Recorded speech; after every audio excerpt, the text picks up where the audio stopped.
গরম থেকে বাঁচতে মানুষ কত কিছুই না করে, কিন্তু মানুষকে যদি সত্যি ফ্রিজে ঢুকিয়ে ঠান্ডা করা যায় কেমন হবে? জাপানের ওসাকায় এখন সেই ভাবনাই বাস্তব রূপ নিয়েছে। সেখানে গরমের সময় হিটস্ট্রোক থেকে দ্রুত সুরক্ষা পেতে চালু হয়েছে হিউম্যান রেফ্রিজারেটর। দেখতে অনেকটা টেলিফোন বুথের মতো, নাম ডো হিয়েমন বক্স।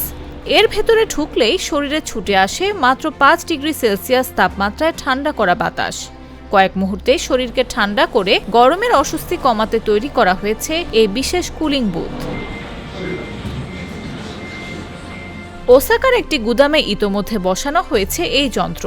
সেখানে কাজ করা এক কর্মী বলছেন, বিরতির সময় প্রতিদিনই এটি ব্যবহার করছেন তিনি। প্রচণ্ড গরমের মধ্যে কাজের ফাঁকে যেন কয়েক মিনিটের জন্য মিলছে স্বস্তির অন্যরকম ঠিকানা।すごくいいですね。今もちょっと2分ぐらい入ったんですけども、もうそれだけでも汗も全部引きました。はい。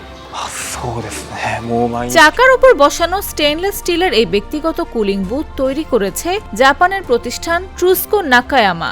প্রতিষ্ঠানটির লক্ষ্য অবশ্য শুধু কর্মক্ষেত্রে সীমাবদ্ধ নয়, গলফ কোর্স, সঙ্গীত উৎসব কিংবা ব্যস্ত ট্রেন স্টেশন যেখানে গরমে মানুষের ভোগান্তি বেশি, সেখানেও এই হিউম্যান রেফ্রিজারেটর ব্যবহারের সম্ভাবনা দেখছে নির্মাতা প্রতিষ্ঠান।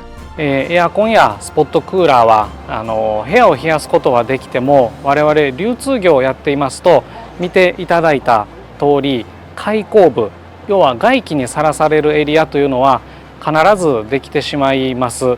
でそのようなところで、部屋を冷やし続けても限界がজাপানের মতো প্রচণ্ড গরম প্রবণ দেশে হিটস্ট্রোক এখন বড় উদ্বেগের বিষয়।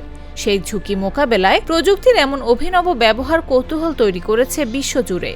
মানুষকে ফ্রিজে নয়, ফ্রিজের মতো ঠান্ডা পরিবেশে কয়েক মিনিটের স্বস্তি। গরমের দিনগুলোতে ভবিষ্যতে এমন দৃশ্য হয়তো আরও পরিচিত হয়ে উঠবে। নিউজ ডেস্ক, জাগো নিউজ।